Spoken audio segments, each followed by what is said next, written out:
غریب سا لگ رہا تھا تو وہ جا رہا تھا، مجھے اٹھتے جاتے سے کوئی پرواہ نہیں.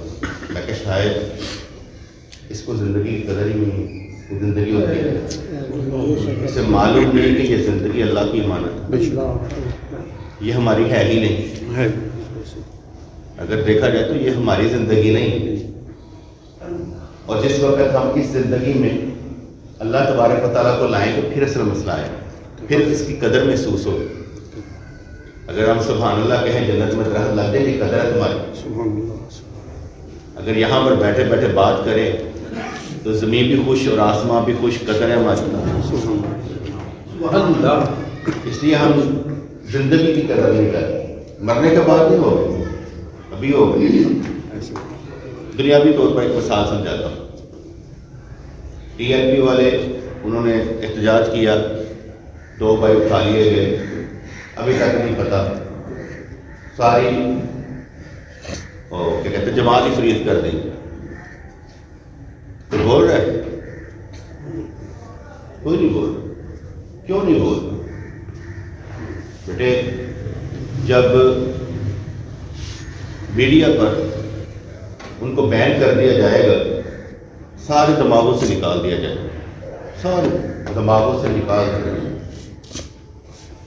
یاد آئے گی ہم ڈسکشن کرنا بند کر دیں گے کسی وقت، اور ہمیں بڑے کام دن بدن کام. میری بات بہت سمجھے. جی ویسے ہی بات کر رہا ہوں، جماعتوں کا بات نہیں کرنے دیتا، ویسے بات کروں. عمران خان کو روزانہ خبروں میں لائے گئے، وہ خود ہی بیان دے کر آتے ہیں. کیوں آتے ہیں؟ ان کو معلوم ہے کہ اگر بیان نہ دیا جائے تو ہمیں بلا دیا جائے، پوچھا نہیں جائے. ہماری اہمیت اس لیے ہوگی خبروں میں رہنا ہے، اس لیے خبروں میں رہنا ضروری ہے. یہ سیاسی بات کر رہا ہوں کہ اگر TLP خبروں سے نکل گئی تو سب کے دماغ سے نکل گئی. ہم لوگ بولنے والے لوگ ہیں، ہم کب یاد رہتے ہیں؟ ہم کوئی یاد نہیں رکھتے کسی کو.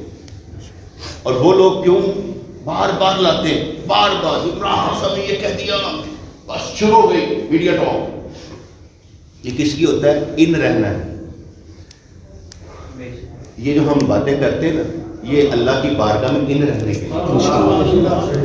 نہیں بیان کریں گے کیا کریں گے؟ ان رہنے کے لیے ضروری ہے. قرآن پڑھو، بار بار پڑھو، بار بار پڑھو. کیوں؟ ان رہنا ضروری ہے.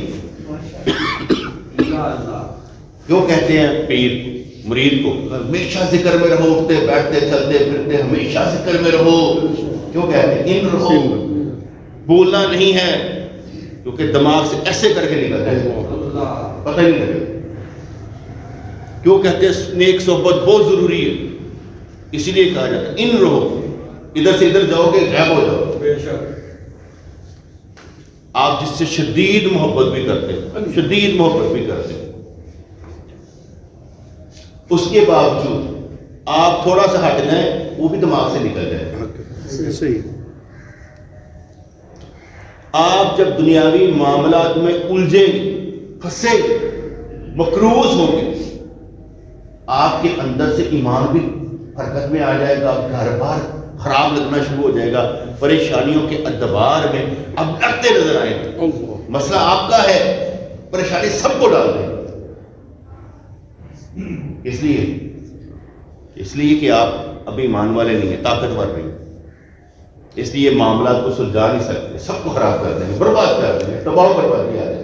اور بعد میں کبھی سوچیں گے یار ہوا کیا. کبھی کبھی چھوٹی سی بات انانیت کی ہوتی ہے نا، تو کتنی دور تک چلی جاتی ہے. اس لیے میں نے بات سمجھائی. TLP غیر اس لیے بھئی بات نہیں کر سکتے، اوپر سے بین کر دیا گیا. ان رہنے کے لیے ضروری ہے کہ بات کی جائے. اگر ہم یہاں مسجد میں آ کر اللہ اور اس کے رسول کی بات نہ کریں تو کیا کریں گے؟ میں آپ کو کہانیاں سناؤں تو کیا کروں؟ اب ایک دوست بتا رہا تھا کہ اس کو کزن ہے، اس کی 2 بیویاں ہیں. تو ان سے پوچھا یار یہ کام کوئی نہیں کر رہا. کہتے ہیں پیرا نے اجازت نہیں دی کام کرنے. کہتے دستارے کرتے شچنے حالے کام نہیں کرتے. یہ ایک بات ہے. کیسی کہانیاں ہوں، لاکھوں سینکڑوں کہانیاں.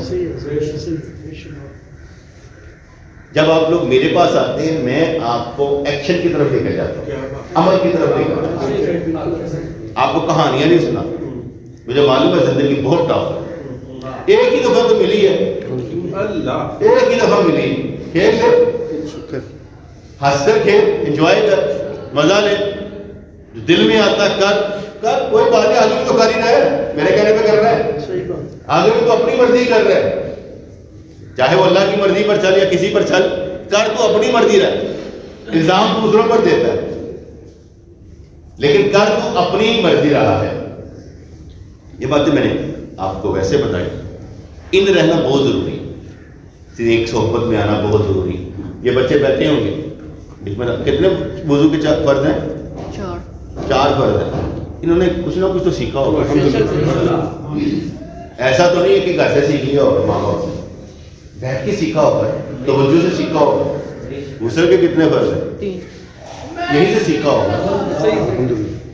نیک صحبت ضروری ہے, بیٹھا رہنا ضروری ہے, بیٹھا رہنا, کچھ نہیں کرنا, بیٹھا رہنا ضروری ہے. خانہ کعبہ میں بیٹھنے والے کو کیا ملتا ہے؟ کہتے ہیں اس کو بھی تجلیاں ملتی ہیں, دیکھتا کس کو ہے؟ اللہ کو یاد کرنا, خیال میں لانا, ایک نہیں زبان سے, خیال میں لانا بھی میرا اللہ ہے, یہ بھی رحمت اللہ ہے. اس لیے موٹی سی بات سمجھائی, ان رہنا بہت ضروری ہے, ہر جگہ پر ان رہنا ضروری ہے, ادب کے ساتھ محبت کر لگے رہے. اللہ کریم نے کیا دینا مجھے معلوم. مثال دے,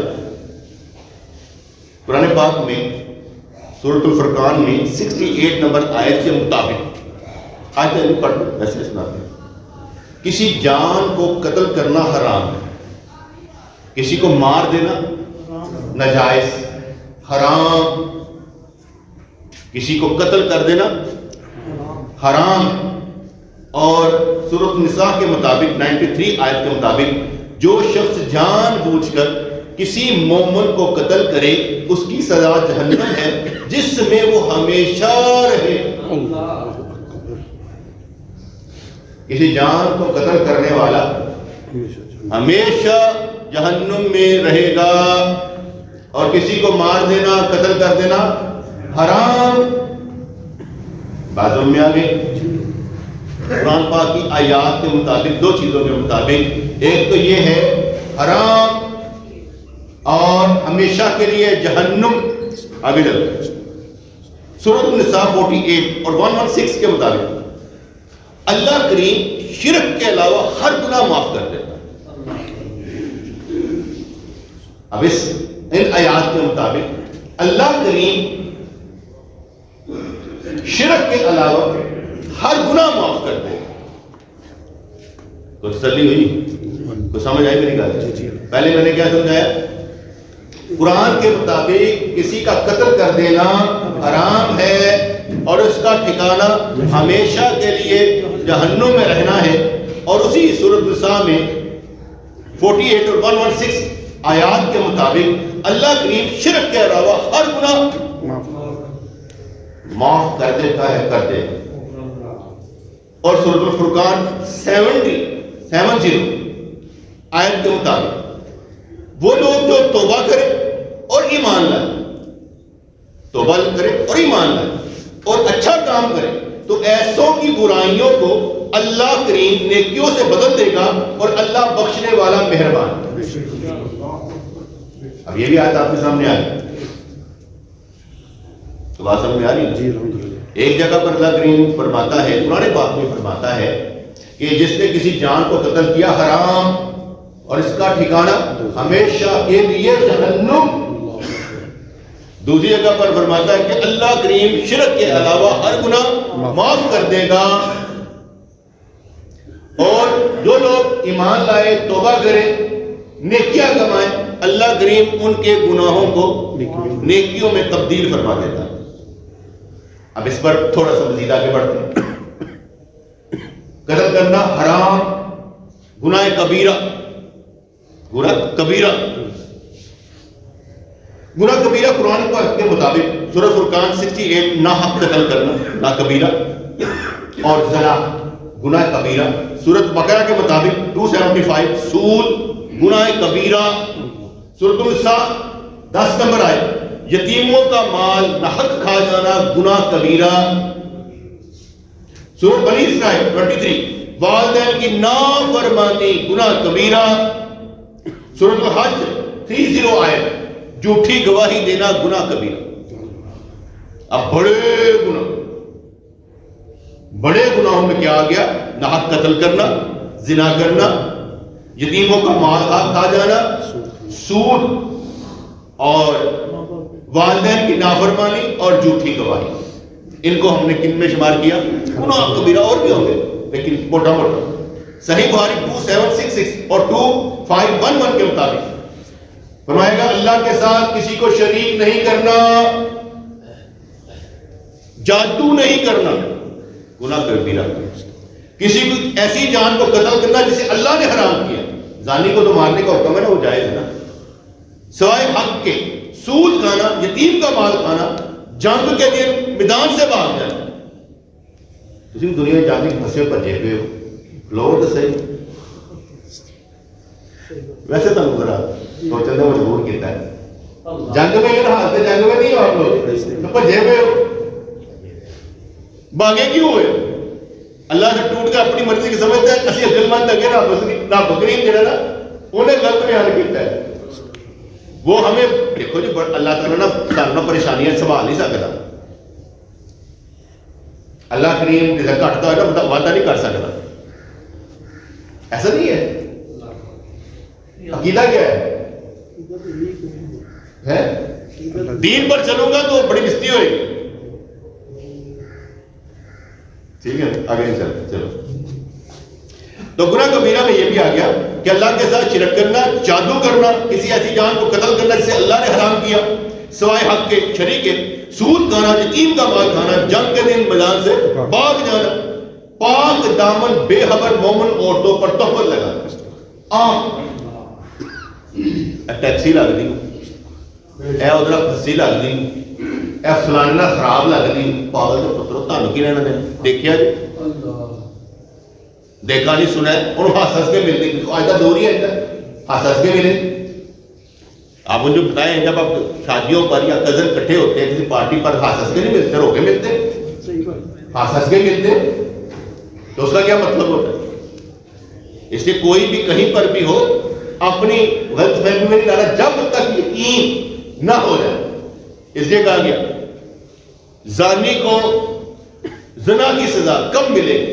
اتنا سہج ہے کہ پتھر مار مار کے مار دیا جائے، لیکن سزا کب ملے گی؟ جب چار متقی بندے جنہوں نے اتنے غور سے دیکھا ہو کہ کچھ ہوا ہے، بالکل غور سے دیکھا ہو یہ ہوا ہے، یعنی ابھی بھائی بالکل غور سے دیکھا کہ کچھ ہوا ہے، وہ گواہی دے گی. ورنہ زانی کو سزا نہیں ہو سکتی. 3 بھی ہو تو نہیں ہوتی. آپ اپنے ایمان سے بتائیں 4 بندے لگو متقی اور سارے کٹھے دیتے ہوں تو سمجھ آئی جائے اللہ نے کتنا بچایا زانی. اللہ نے کتنا بچایا زانی. اچھا میں کئی دفعہ نا بڑا عجیب سا محسوس کرتا ہوں.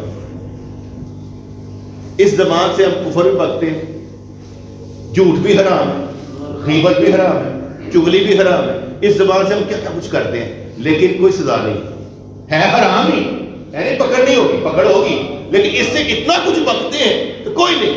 اس سراغ سے ایک چیز ہوتی ہے تو کتنی بڑی سزا ہے، کتنی بڑی سزا ہے. وہ اس لیے کہ اس کا معاملہ بھی خاندانوں کے سسٹم سے خاندان تباہ ہوتے ہیں. اور اگر اس زبان سے ہم خاندان تباہ کر دیں اور جو اپنا گھر خود ہی خراب کرنا چاہے، تباہ کرنا چاہے، اس کا کیا کر سکتے ہیں؟ عقل نہیں نہ رہتی، پریشانیوں میں عقل نہیں رہتی. عقل پریشانیوں میں چلی جاتی ہے. بندہ جو یہ کر کے سمجھتا رہا میں بہت بڑا ہوں، میرا فیصلہ، میں مرد ہوتا ہوں، تنہا بن جائے یا چھٹ پر عقل لیا کام کر کے دکھا. گھر تباہ نہیں کرنا، اولادوں کو تباہ نہیں کرنا، نسلوں کو تباہ نہیں کرنا، کسی کی بہن بیٹی کو خراب نہیں کرنا. کیونکہ بیٹے ہم ایک کردار، اگر میری وجہ سے کوئی کسی کو مطلب کہ میں کوئی غلط کام کروں گا اس کا اثر میرے اولادوں تک جائے گا، میری بیٹیوں تک جائے گا، ان کو سننا پڑے گا تیرے باپ نے یہ کیا. جس کا مطلب ہے کہ مجھے اپنا کردار کتنا صاف رکھنا پڑے گا کہ میرا اثر اچھا میری بیٹیوں تک جائے، میری اولاد تک میرا اچھا اثر جائے. تب ہو کرے جب میں ٹھیک ہوں گا. اگر میں خود غلط ہو جاؤں تو کہاں تک اثر جائے گا اندازہ ہی نہیں. یہاں نہیں کہ یہاں تک ہی، اوپر تک بھی جائے گا، رپورٹ اوپر تک بھی جائے گا. رہ گیا جائے، ڈگ پیا جائے، گر گیا جائے. اس لیے اپنے آپ کو سنبھالنا اور اللہ کے نام پر سنبھالنا. اس کے پاک دامن بے خبر مومن عورتوں پر تہمت لگانا، والدین کی نافرمانی، جھوٹی گواہی دینا اور جھوٹی بات کہنا گناہ کبیرہ، یہ حدیث کے مطابق. اب تیسری بات کی طرف آتے ہیں. صحیح مسلم 4894. اللہ کریم دو شخصوں کو طرف دیکھ کر ہنستا ہے. اللہ کریم اپنی شان کے مطابق دو شخصوں کی طرف دیکھ کر ہنستا ہے. ان میں سے ایک شخص دوسرے کو قتل کرتا ہے، ایک نے مارے دوسرے نے، اور وہ دونوں جنت میں داخل ہو جاتے ہیں. آگے میں نے بیان کیا تھا کیا؟ ناحق قتل کرنا گناہ کبیرہ اور سزا ہمیشہ کے لیے جہنم. پھر آیت پڑھی کہ اللہ تعالیٰ شرک کے علاوہ ہر گناہ معاف کر دے گا. اور پھر دوسری آیت میں اور اللہ کریم جو ایمان لائے توبہ کرے اس کے گناہوں کو نیکیوں میں تبدیل کر دے. تو اللہ تعالیٰ دو شخصوں کی طرف دیکھ کر ہنستا ہے. ان میں سے ایک شخص دوسرے کو قتل کرتا ہے، وہ دونوں جنت میں داخل ہو رہے ہوتے ہیں. صحابہ کرام نے پوچھا اللہ کے رسول یہ کیسے؟ آپ نے یہ شخص شہید کیا جاتا ہے، مطلب کسی نے مار ڈالا، شہید کیا جاتا ہے اور جنت کے اندر چلا جاتا ہے، اور پھر اللہ تعالیٰ دوسرے قاتل پر نظر عنایت فرماتا ہے اور اسے اسلام کی ہدایت عطا کرتا ہے، پھر وہ اللہ کی راہ میں جہاد کرتا شہید کر دیا جاتا ہے. پہلے نے ماریا، پھر اللہ نے انہیں ہدایت دی، انہیں جہاد کیتا. خالد بن ولید رضی اللہ تعالیٰ کی وجہ سے 70 شہید ہوئے. حضرت اکرمہ بن ابو جہل دونوں ساتھ تھے. خالد بن ولید اور اکرمہ بن ابی جہل کی ساری ہوتی نا پلاننگ احد والے دن، تو 70 مسلمان شہید کر دیے. لیکن وہ 70 بھی جنت میں، یہ بھی جنت میں. یہ 70 بھی جنت میں اور یہ بھی جنت میں. جو حضور کے خلاف آئے، مشرکین مکہ حضور کے خلاف آئے اور حضور نے جہاد کے ذریعے سے یا تبلیغ کے ذریعے سے جن کو مسلمان کر دی وہ جنتی بن گئے. اور ہم یہ کہتے ہیں ہر صحابی جنتی جنتی جنتی. اور اگر مجھے کوئی کہنے لگے نا وہ صحابہ نہیں کہتا، میں کیا ہے ہر صحابی جنتی. وہ صحابی ہے تو جنتی، جنا صحابی ہے تو باہر نکلے گا تو پھر اور گل ہے. جو صحابی ہے وہ جنتی. ٹھیک ہے. تو اس لیے یہ دو جو ہے، ایک نے مارا اللہ نے ہدایت دی، اس نے بھی آگے جہاد کیا، وہ بھی. اس سے بڑے لمبی چوڑ آپ کسی کا حق مار دیتے ہیں، اللہ آپ کو ہدایت دے دیتا ہے، آپ دوسروں کے حق ادا کرنا شروع کر دیتے ہیں، دوسروں کی مدد کرنا شروع کر دیتے ہیں. کیا ہو اللہ بخش دے گا. کیونکہ اللہ کریم شرک کے علاوہ سارے گناہوں کو معاف کر سکتا ہے. اور اس میں یہ بات سمجھ میں آ جانی چاہیے کہ ابھی میں نے آپ کو گناہ کبیرہ گنائے ہیں. ایک گناہ نہیں ہے قتل کرنا، ایک گناہ نہیں ناحق قتل کرنا. سود بھی گناہ معاف کر سکتا ہے. حالانکہ قرآن پاک میں لکھا ہوا ہے واضح طور پر جس نے سود کھایا اس کی اللہ اور اس کے رسول کے ساتھ جنگ ہے. اللہ اور اس کے رسول کے ساتھ جنگ ہے، لکھا ہوا ہے. لیکن گناہ کبیرہ ہے، گناہ کبیرہ. یہ سارے گناہ کبیرہ، جھوٹی تہمت لگانا، جھوٹی گواہی دینا، جھوٹ بول دینا، ماں باپ کی نافرمانی، ساروں کو معاف کر سکتا ہے اللہ. کیونکہ اللہ کریم مجبور نہیں ہے. اللہ کریم مجبور نہیں ہے. تو ہمیں مجبور کر سکتا ہے، ہم اسے مجبور نہیں کر سکتے. آپ کی نیکیوں سے مجبور نہیں کر سکتے.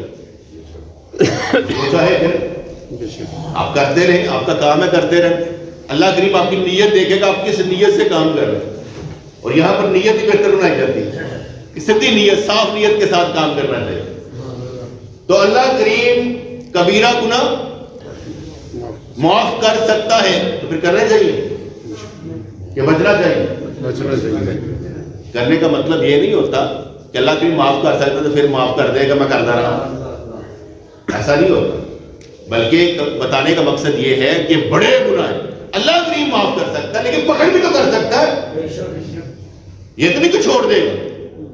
اور میں نے آگے بھی سمجھایا تھا کہ انسان نیکیاں کرتا رہتا قبول نہیں ہوتا. اچانک ایسی کوئی نیکی کرتا ہے کہ کسی کے منہ سے کہتا ہے واہ جزاک اللہ, اللہ قبول کر دیتا ہے, بخش دیتا ہے. اسی طریقہ سے بندہ برائیاں کرتا رہتا ہے, پکڑ نہیں ہوتی, لیکن ایسی برائی کرتا ہے کہ کسی کے منہ سے آہ نکل جاتی ہے, اللہ پکڑ لیتا ہے, مردود کر کے مار دیتا ہے. اس لیے یہ سارا آہ اور واہ کا چکر ہے کہ جس میں انسان پھنسا رہتا ہے. نیکیاں وہ کرنی چاہیے جس سے کسی کو تکلیف نہ ہو, خوشی ہو. جیسے اکثر ہم ہوتے نا, ہم اکثر کہتے ہیں یار میں تو مذاق کی طرح سے, مطلب میں ایسے کام کر یار اوے دو چیزاں پڑھی لیا یار ڈبروٹی پڑھی لی فلانی چیز پڑھ لی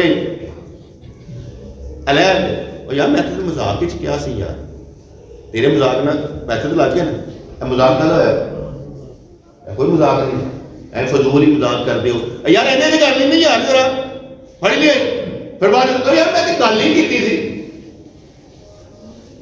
میں نے جب کوئی کام کرنا تو واضح طور پہ کہتا ہوں یا تاری مہربانی ایک کام کا کوئی مسئلہ نہیں, ایسی کوئی پریشانی نہیں, تاکہ میرے دوستوں کو کوئی مسئلہ ہو. ایک میں مجھے یاد پڑتا ہے ایک ٹارگیٹ ہم نے اچیو کرنا تھا تو اس کو میں نے شاید 5,000 روپے سب سے مانگا, لگا 5,500 روپے کٹو, تو ایک ایک گھر سے 5,000 مانگا, دو بھائی 5,000 لے کر آئے. میں کہ نہیں ایک گھر سے مانگا, سب سے 5,000 نہیں, جب سب سے مانگوں گا پھر سب سے ہوگا. یہ میں نے ایک ایک گھر سے 5,000 مانگا اور صحیح رکھ لو. میں کہا میں کوئی ڈین کھایا ہوا کیوں کھاؤں, کیوں کھاؤں, جاؤ بیٹے کھاؤ سی, انہیں رکھ لو. میں کہا بیٹے میں اس لیے کہہ رہا ہوں, میں نے اب سچ بتا رہا ہوں, جو ٹارگٹ اچیو کرنا تھا اچیو ہو گیا, اس لیے اب ضرورت نہیں ہے. تو بات سمجھ نہیں, کیونکہ جس ٹارگٹ کے عوض آپ نے سوال کیا ہے نا, جب وہ پورا ہو جائے سب دوستوں کو بتا دیں فوری طور پر یہ ٹارگٹ اچیو ہو گیا, اب پیسوں کی ضرورت نہیں تو آپ چور ہیں.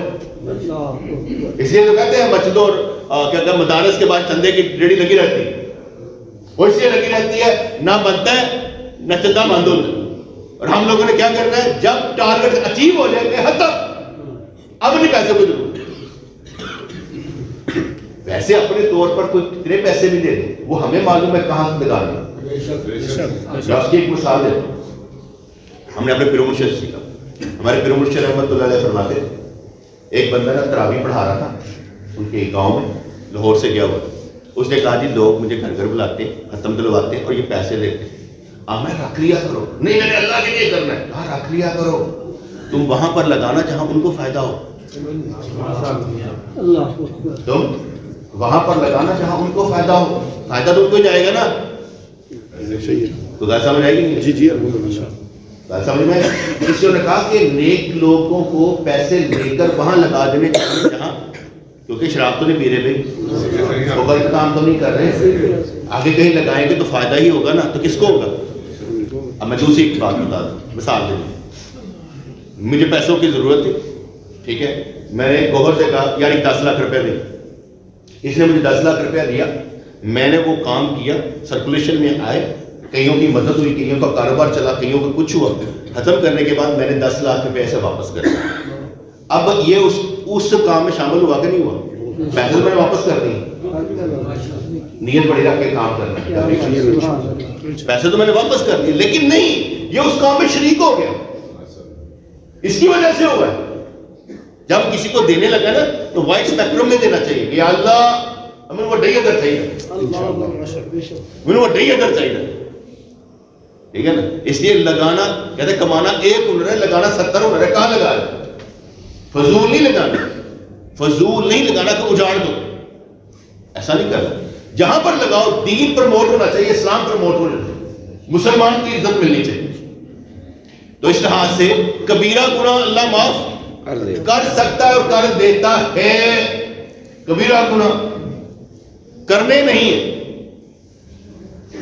اس لحاظ سے حضور علیہ السلام و طیب جتنی جنگیں کی اور فتح مکہ کے بعد بھی لوگ ایمان لائے, جن کو ترکہ صحابہ کہا جاتا ہے, وہ جب ایمان لے آئے تو صحابہ کرام تھا, تاکہ حضرت بخشی رضی اللہ تعالیٰ جنہوں نے کیا کہتے ہیں حضرت امیر حمزہ رضی اللہ عنہ کو شہید کیا تھا.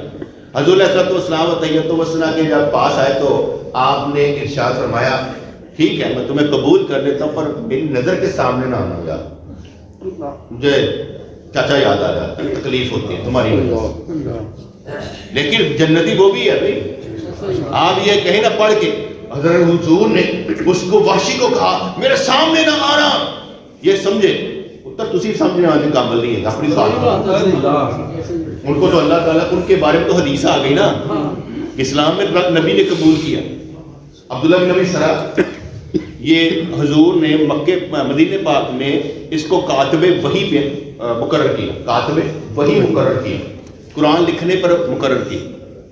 یہ قرآن لکھتا تھا, ایک دفعہ قرآن لکھ رہا تو سرکار نے میں یہ لکھو, آگے کہنے کا یہی لکھ رہے ہیں, کہا ہاں سرکار نے ہمارا یہی لکھا. کہتا ہے کہ میرے تو بھی وہی آندی, میں بھی دسیا کہ سرکار نے کہ ہاں یہ لکھا. خدا سمجھ آئی. یہ مرتد ہو کر مکے پاک دوبارہ چلا گیا, مرتد ہو کر مکے پاک دوبارہ چلا گیا, کافر ہو گیا.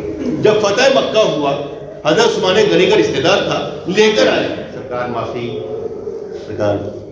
سرکار معافی, سرکار معاف کر دیو تاری مہربانی ہے. انہوں نے حضور سے معافی دلوا دی. معافی کس نے دلوائی؟ معافی کس نے دلوائی؟ معاف کس نے کیا؟ حضور علیہ السلام نے. اب کوئی الزام لگا سکتا ہے کہ انہیں ہمیں معاف کرواتا تھا, غلطی تو معاف کرنے والے ہوئے, اسی ایسا کہنا بھی نہیں ہے کہ ان معاف المرتد معاف کروایا حضرت عثمان غنی. بھائی معاف کرنے والے کی بات ہے, اب ان کی غلطی نہیں ہے. اگر یہ غلط کام تھا تو پھر غلط کام میں نبی بھی شامل ہو, اسی ایسی بات نہیں کر. اس لیے جو تلقا صحابہ کو برا بلا کہتے ہیں, جن کو سرکار فتح مکہ کے بعد وہ انہوں نے بات نہیں, وہ کہنے والے کافر ہو سکتے ہیں, مسلمان نہیں ہو. میرا نبی تو ایمان دینے والے نکلیا سی, گل گل تو ایمان دینا چاہتا سی, وہ تو پتھر مارن والے بھی دعا دینا سی. تو کہے کہ بھائی نہیں, وہ تو ڈر کے ہی مان لیا ہے, ڈر کے ہی مان لیا ہے, تو گل تک نہیں لیا ہے,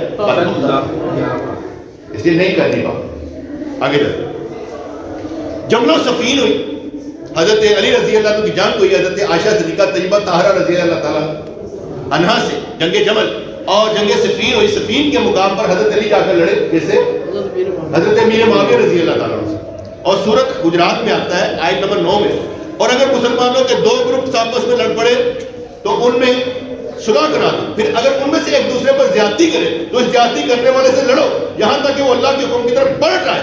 پھر اگر وہ پلٹ آئے تو انصاف کے ساتھ ان میں صلح کروا دو اور عدل کرو, بے شک اللہ عدل کرنے والوں سے محبت فرماتا ہے. اب یہاں سے بات سمجھ آ گئی کہ دو گروپس آپس میں مسلمان کے لڑ سکتے, لڑے تو صلح کرا دو. یہ آیت جب آئی حضور کے ساتھ تو مشرکین مکہ ہی لڑتے تھے, وہ مسلمان تو نہیں لڑا. حضرت علی نے پھر ہمیں سکھایا. صحیح بخاری 4108 کے مطابق مسلمانوں کے دو گروپس میں آپس میں صفین کے مقام پر صلح ہوئی. صحیح بخاری 2812 حضرت معاویہ رضی اللہ عنہ کو باغی کہنے والے, جس سے حضرت علی نے صلح کر لی, اس کو باغی کہنے والا کس پر الزام آئے گا؟ تو پھر باغی سے صلح کی. اور باغی کون ہوتا ہے؟ باغی وہ ہوتا ہے جو مرتد ہوتا ہے, جو اسلام سے نکل گیا. حدیث پاک میں ہے حضرت سیدنا علی سے صفین کے مقام پر پوچھا گیا جو لوگ آپ کے مقابلے میں ہے کیا وہ مشرک تھے؟ سیدنا علی نے فرمایا مشرک نہیں ہے. اس نے فرمایا منافق ہے. منافق بھی نہیں ہے. پھر آپ کی نگاہوں میں ان کی کیا حیثیت؟ جواب میں سیدنا علی نے فرمایا وہ ہمارے بھائی ہیں جنہوں نے ہمارے خلاف زیادتی کی. اس لیے نہ تو مال غنیمت بانٹا گیا, نہ تو مال غنیمت بانٹا گیا, نہ عورتیں جو تھیں وہ پکڑی گئی, نہ کسی کو قتل کیا گیا, بلکہ جنازے پڑھائے گئے ایک دوسرے. گل سمجھ آئی نا؟ مسلمانوں میں آپس میں صلح ہو, جنہوں نے صلح کھٹک دی ہے نا, اگر آپ کو سمجھ آ رہا. اس لیے مولا علی نے ہمیں بتایا کہ مسلمان لڑ بھی پڑ سکتے ہیں, غلط فہمیوں کے عذاب میں بھی آ سکتے ہیں. اس لحاظ سے ہمیں ان باتوں سے بچنا چاہیے. کہنا یہ ہمارے بھائی ہیں. میں کبھی بھی علم والوں کے خلاف نہیں ہوتا, مسجدوں میں جدھر بھی کوئی علم والا بیان کر رہا ہوں کبھی خلاف نہیں ہوتا. میں اس لیے کہتا ہوں کہ یہ وہ لوگ ہیں جو لوگوں کو نیکیوں پر چلا رہے ہیں, میں ان کے خلاف کیوں کروں گا؟ اس لیے میں اپنی زبانیں علماء کرام کے خلاف نہیں بولتا، کوشش کرتا ہوں صرف اپنی اصلاح کرنا۔ سورۃ المائدہ میں آیت نمبر 54 ہے، اے ایمان والو تم میں سے جو شخص اپنے دین سے پھر جائے، دین سے پھر جائے تو اللہ تعالیٰ بہت جلد ایسی قوم کو لائے گا جو اللہ کی محبوب ہوگی اور وہ بھی اللہ سے محبت رکھتی ہوگی، وہ نرم دل ہوں گے مسلمانوں پر اور سخت و تیز ہوں گے کفار پر، اللہ کی راہ میں لڑیں گے اور کسی ملامت کرنے والے کی ملامت کی بھی پرواہ نہ کریں گے۔ یہ ہے اللہ تعالیٰ کا فضل، جسے چاہے دے۔ اللہ تعالیٰ بڑی وسعت والا اور زبردست علم والا۔ یہ آیت کا مستحق بنے تھے حضرت ابوبکر صدیق رضی اللہ عنہ۔ جب لوگ مرتد ہوئے اور اسکرٹس کے علاقے کے لوگ مرتد ہوئے کہ ہم نے زکوٰۃ نہیں دینی، ہم نے زکوٰۃ نہیں دینی، ہم نماز پڑھیں گے، حضرت عمر فاروق رضی اللہ عنہ آ کر چھڑ دے تھوڑی دیر واسطے، حالے نہ لڑ، حالتے نویں نویں اسلام لے آئے سن، اس لحاظ سے اسے چھوڑ دیں، ابھی بات نہ کر۔ کہا عمر کیا بات کر رہے ہیں؟ اگر کوئی اونٹ میں نکیل ڈالنے والی جو رسی ہے وہ بھی نہیں دے گا، میں اس کے ساتھ بھی جہاد کروں گا جو نبی کے فرمان کے مطابق، جو فرض ادا نہیں کرے گا وہ اس سے جہاد کروں گا۔ تو بڑا ڈرپوک بن گیا، پہلے تو بڑا تو تیز تھا۔ لعنت ملامت والوں کی پرواہ نہیں کریں گے، کسی کی بات نہیں سنیں گے، بات سنیں گے تو اللہ اس کے رسول سارے بندے مدینے پاک سے باہر نکال دیے تھے، جنگوں پر بھیج دیے تھے، اکیلے حضرت ابوبکر صدیق مدینے پاک پہ کھڑے تھے۔ اگر وہ دشمن حملہ کر دیتا تو شاید آ جاتے، لیکن اس مرد کلندر نے اسلام بچایا۔ اس وقت سیسا پلائی دیوار حضرت ابوبکر صدیق جنہوں نے اسلام پھیلایا، اور محسن اسلام ہے حضرت ابوبکر صدیق۔ حضور کو حضور کی وفات پر پردہ فرمانے پر دلاسا دینے والے کون تھے؟ دل بڑا تھا، اور حضور علیہ السلام اور طیب و سنا کے رحمت چنا، اس لیے نبی پاک نے ان کو ہی چنا ہوا تھا، ان کی نظر میں یہ قابل ترین، اس لیے تو وزیر تھے نا، آگے ہوتا ہے نا، دو وزیر ہیں حضرت ابوبکر اور عمر۔ وزیروں کو جنگوں پر نہیں بھیجا جاتا، وزیروں سے مشورہ کیا جاتا ہے، سپاہیوں سے لڑایا جاتا ہے، اس لیے حضرت علی رضی اللہ عنہ لڑتے تھے، یہ وزیر تھے، مشاورت کا کام کیا کرتے، حضور کو مشورے دیا کرتے۔ اور کل قیامت والے دن ہم نے دیکھنا ہے، ہم نے انشاءاللہ دیکھنا ہے کہ حضور نے ہاتھ پکڑے ہوں گے اور دونوں حضور کے ساتھ کھڑے ہوں گے، ہم نے دیکھنا ہے، وہی بات سننی اچھی دیکھنی ہے۔ میں نے آگے بتایا تھا کہ علم یہ کہتا ہے کہ ساروں نے بھاگ کر آخر پر شفاعت کبریٰ کے لیے کس کے پاس آنا ہے؟ حضور کے پاس آنا ہے، حضور کے پاس۔ تمام انبیاء کرام سے بھاگ کر آخر پر کس کے پاس آنا ہے؟ حضور کے پاس آنا ہے۔ علم ہو گیا، یا اللہ میں نہیں بھجنا، میں نے سرکار نے اپنے اندر بیٹھی ایسے خیالات پیدا کیا کریں، آپ کا خیال آپ کا ایمان بن جائے، اور ایمان کے مطابق اللہ کریم آپ کو اسی وقت بھی سرکار کے ساتھ رکھے، ادھر ادھر نہ رکھے۔ وضو کرتے ہیں نا، مجھے خوشی ہوتی ہے، یا اللہ شکر ہے تو مجھے وضو کرنے کی توفیق دیتا ہے، میں 5 وقت 6 وقت 7 وقت نماز پڑھتے وقت وضو کر لیتے ہیں، تو وضو کرنے کا فائدہ کیا ہوگا؟ میرا نبی مجھے پہچانے گا، شاید قیامت والے دن حضور فرماتے ہیں ان کے وضو کے اعضاء سے میں پہچان ہوں، اور مجھے تکلیف اور تکلیف ہوتا ہے جنہوں نے وضو نہیں کیا ہوگا، ان کو سرکار پہچانے گے، میرا نرالا نہیں، میرا نرالا۔ اور اگر آپ نے اللہ کا کیا کہتے ہیں نبی کریم کا لگنا ہے تو سرکار نے میں پہچانوں گا کیسے؟ نبی جن کو پہچانیں گے وہ لوگ ہوں گے جو سجدے کر رہے ہوں گے، وضو کے اعضاء چمک رہے ہیں، اس لیے ہم نے بھی اپنے وضو کے اعضاء چمکتے رہے انشاءاللہ۔ جمل و صفین کو والوں کو معافی، جو معاف نہیں کرتے وہ ہے باغی، اور حضرت ابوبکر صدیق نے جن کو مار دیا وہ صحابہ نہیں رہے، وہ لوگ بھی وزن اور سکڑ کے لوگ تھے، وہ نمایاں لوگ نہیں، عام لوگ تھے جو پہلے قبائل میں سے ہو کر آگے تھے کہ چلو یار اب اسلام لے آتے ہیں، لیکن جب سرکار کا وصال ہوا تو انہوں نے زکوٰۃ دینے سے انکار کیا۔ مالک بن نویرہ جن کا اہل حدیث بڑی بات کرتے ہیں، تو مالک بن نویرہ نے جب حضرت خالد بن ولید نے پوچھا نا کہ تو زکوٰۃ دے گا یا ایسا کرے، انہوں نے کہا تمہارے صاحب نے کیا کہا؟ تمہارے صاحب نے یہ کہا، انہوں نے کہا کہ میرا صاحب ہے تیرا نہیں ہے، گردن اڑا دی۔ حضرت ابوبکر صدیق نے پوچھا مارا کیوں تھا؟ کہا اس لیے مارا تھا کہ اس نے کہا تمہارے صاحب، کہا تم نے ٹھیک کیا، ٹھیک کیا، اس لیے یہ نہیں کہنا تمہارے نبی نے، ہمارے نبی کبھی بھی نہیں کہنا۔ کوئی کہتا ہے قاتل و مقتول رضی اللہ عنہ بالکل ہو سکتے ہیں، قرآن کہتا ہے، قرآن کہتا ہے اللہ کبیرہ گناہ کو معاف کر دیتا ہے۔ اگر انہوں نے آپس میں لڑائیاں ہوئی تو قرآن نے فرمایا قاتل بھی جنتی ہے، مقتول بھی جنتی ہے، دونوں رضی اللہ عنہ۔ کوئی یہ نہ کہے کہ یہ کیوں رضی اللہ عنہ، ایسا ہو جائے کہ جو اکثر کہتے ہیں قاتل و مقتول رضی اللہ عنہ، یہ بھی جنتی ہے وہ بھی جنتی ہے۔ السلام علیکم۔